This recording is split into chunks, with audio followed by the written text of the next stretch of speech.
Good morning, everyone. I hope you're all having a great day today. Welcome back to my channel. My name is Veronica. If you're new here, I am a sustainable fashion designer, and we are currently on this journey of doing made to order, so welcome. In last week's video, we went over technical flats, and we kind of just figured out the design that we are going to make for my drop. I decided that I wanted to do a vest and pantsuit. So in today's video, we're gonna start pattern making and sampling it out. But you know, before we start that, we have to get right. We have to get right with ourselves. Something that I did not prioritize last time when I was doing made to order, basically like the whole of 2021 until the very end, I was not working out, I was not stretching. This time around, we are prioritizing self-care. And I would, before, wake up and just have so much in my head, which I still always do, but I'm trying to conquer that. And I just would want to start getting to work like right away. Like I would wake up, eat, make my lunch, and then go to the studio and then sew for like 12 hours. And it was just really unhealthy, so I'm not doing that anymore. I have to work out or stretch before I leave my house. I have been really consistent with working out for the past like 2 months. I'm so proud of myself. Or maybe it's been a month. No, I think it's been like a month and a half. I've been really consistent with like working out and everything. And so now I've just like, I either work out every other day, but I stretch every single day. So even if I don't work out, I still at least stretch because I have to stretch. My back, it's terrible, and like my neck. So, but that also has to do with my bed. But that's another story. Anyways, I have to work out and stretch before I leave my house. I have to eat. And I have to bring myself a lunch because you can't get food anywhere around here. And then we go to the studio.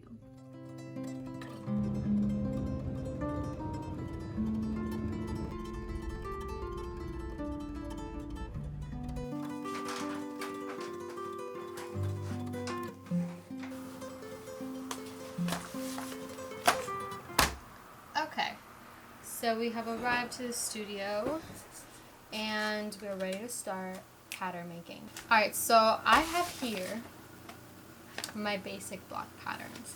So I have like a basic block pattern for my mannequin, and it's a size 6, which is basically my size, but I bought some basic block patterns on Etsy and they go from a size extra small to a size 6X, and so I bought them because I am not the best at pattern making, and I'm not the best at grading either. Like, they did not teach me how to grade patterns in college, and they don't really prioritize that in college unless you take like a specific class for it, or like a class that just talks about it, and they didn't teach me that. So I'm not the best at it. So I bought that pattern, that basic block pattern, so that whenever I have like plus size customers, like I have that basic block pattern that I can pattern out, and it's just has made my life so much easier. And I have it for a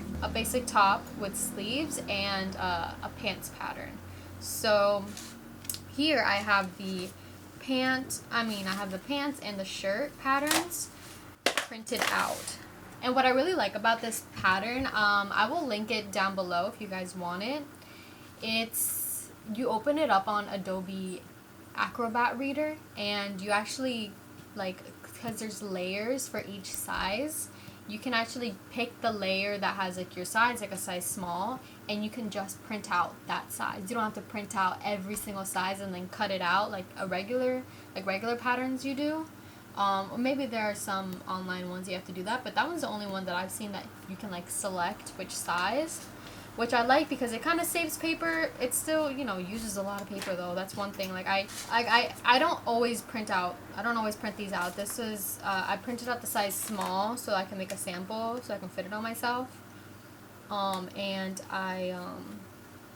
it still uses a lot of paper. Like for the shirt it's 16 pages, and for the pants it's 31, because it's a front and a back, and the front and a back top plus sleeves. So it's a lot of paper, and you can get it printed like at Staples or Office Max or whatever, like an AO size, which is like a really big piece of paper. You just get it printed like that, but Office Max is an hour away, and like I don't got time for that. So the first thing we're gonna do is we're gonna tape all of these babies together.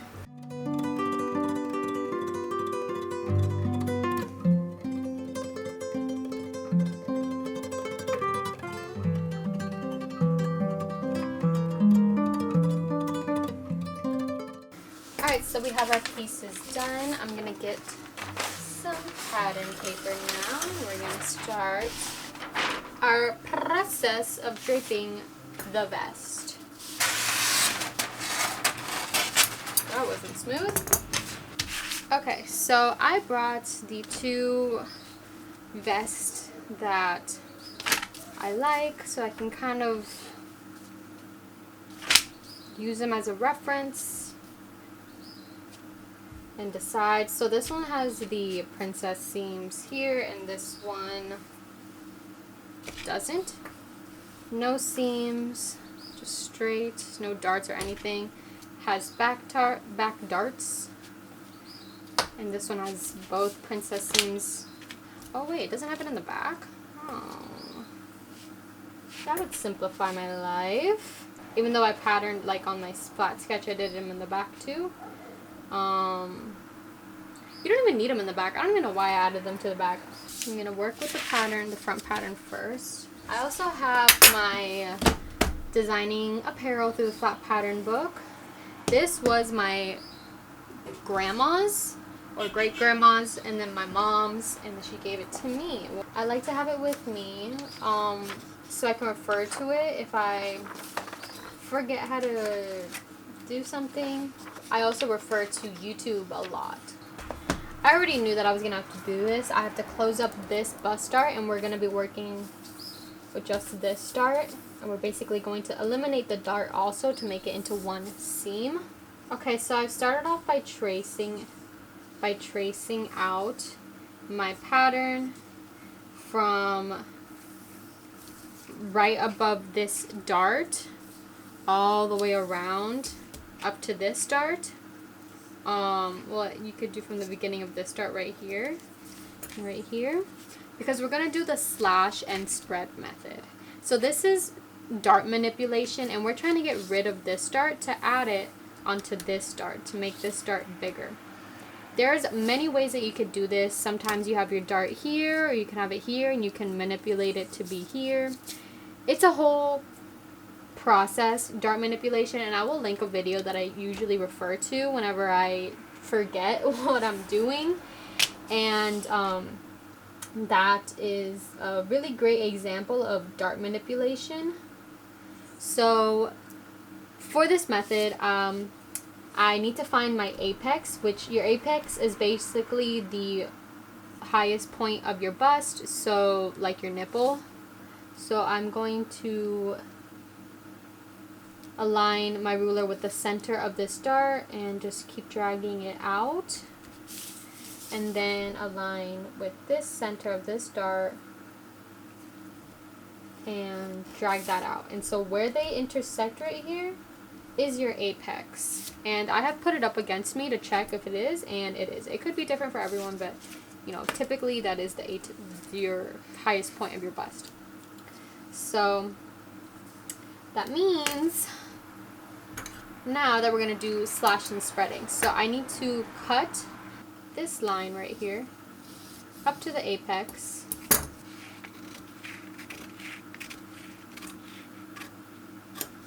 And you're just going to cut right to it. And I'm going to cut up to the apex, but I'm not going to cut through. I'm literally just going to cut right before it. You still want it to be connected. You don't want it to cut it off. So I'm going to now pivot this dart just like that. And now we have removed our bust dart and we have widened our waist dart. So now I'm going to finish tracing this pattern out.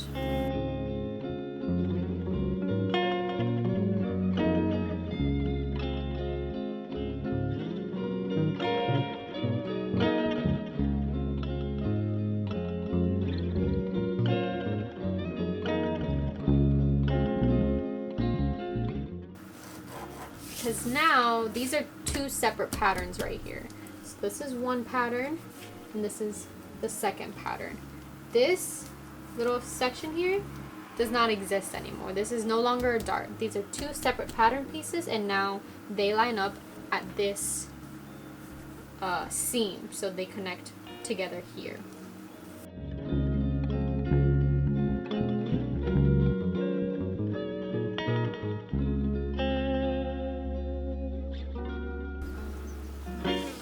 Okay, so I've finished the pattern. I'm gonna go over it real quickly, just to explain kind of what I did.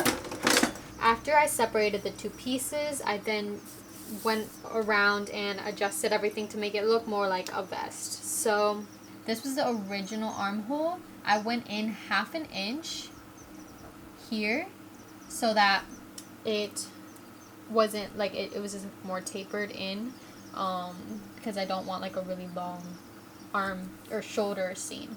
And then here I went in 7/8 of an inch. I went out an inch, so this is the center front. I went out an inch for the buttonhole placements. So this measured from here to here 11 inches, and then down here I went down 2 inches from the original waist, and then 1 inch from that 1 inch out. I went 1 inch down, and I met up from here to here. I went 4 inches. Then coming over here, I went down 2.5 inches, and then I used the curve ruler to meet up from this point to this point. I used this ruler to line up the line and see where it continued, and so I just like continued this line, and it ended up here to like close off to make this one whole pattern here. All this is no longer relevant because these are two separate patterns now. And then on the shoulder underarm here, I went down 1 inch. And then I used this ruler to match up from here to here. And I traced it out to get a new armhole. I am going to now cut them out, and I'm gonna walk the patterns now to make sure that everything is even.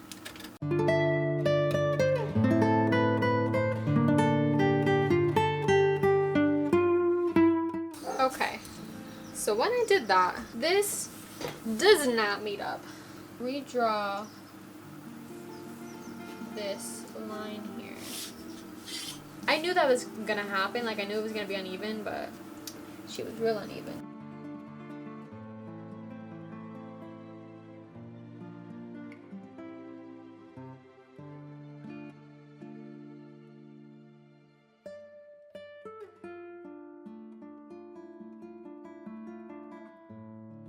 So now we're gonna work with the back pattern piece. So this back pattern piece has a waist dart and a shoulder dart. So we're going to be eliminating the shoulder dart. I'm not sure if I'm going to eliminate the waist dart or keep the waist dart yet. I think I'm going to keep the waist dart. And we're going to make a sample with the waist dart and see if we like it or not. Because I want to add those straps in the back to adjust. So I'm not sure if I will like it or not with the waist darts. So we're gonna try it out.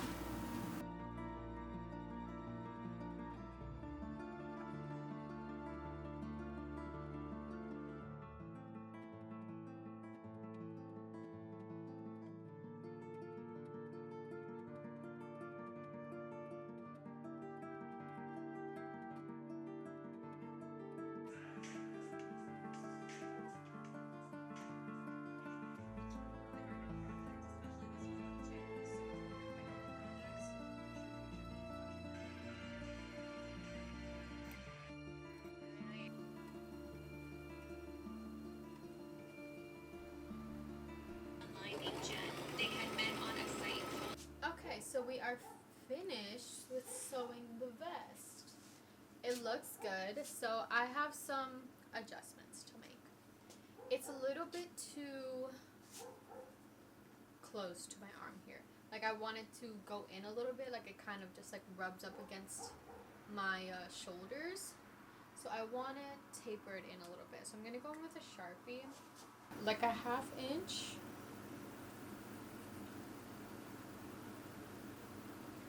I'm just going to draw where I would want it.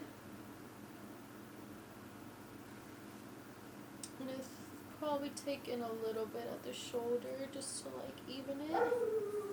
So there's that. And then I'm fine with the length. I want this to be a little bit deeper though.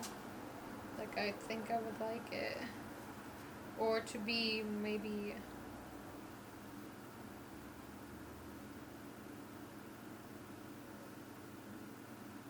more like that. I like a little cleavage, you know? Alright, so I have everything pinned up. I'm going to take it in a bit on the princess seam here. Take it in on the side, front and the back. I'm going to raise the string higher also. And then, yeah, I'm going to try and remove the darts because I don't like this point that it makes. So, yeah. That is why you make samples, people. So I have repatterned everything out. I took out the dart in the back by basically on the back pattern I just pinned up the dart. So the dart is there and then I like continued pinning all the way to the top to remove all that excess fabric that was happening. And then I just I found the center back. And I basically like transferred the muslin to paper like you would draping. And it got rid of the dart. So now there is no dart. It is just the whole back. This is still just a sample, but I repinned it to see how it would fit. And I like the fit a lot more.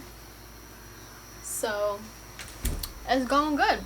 So I retransferred or did everything on the patterns and they are ready to do another sample. So I would do another sample out of muslin, but I'm pretty sure that I'm gonna be happy with the fit, so I'm gonna do it out of the final, at least this final fabric here. It's not even necessarily my fabric that I'm gonna be using for the collection because I haven't gotten it. So I'm gonna end the video here because a whole lot of information that I threw at you guys today. And it's nighttime already, so I'm ready to go home. In the next video, we're gonna start patterning the pants and also doing a sample. So make sure to like and subscribe so you don't miss out on that. Thank you guys for watching, and I will see you in the next video.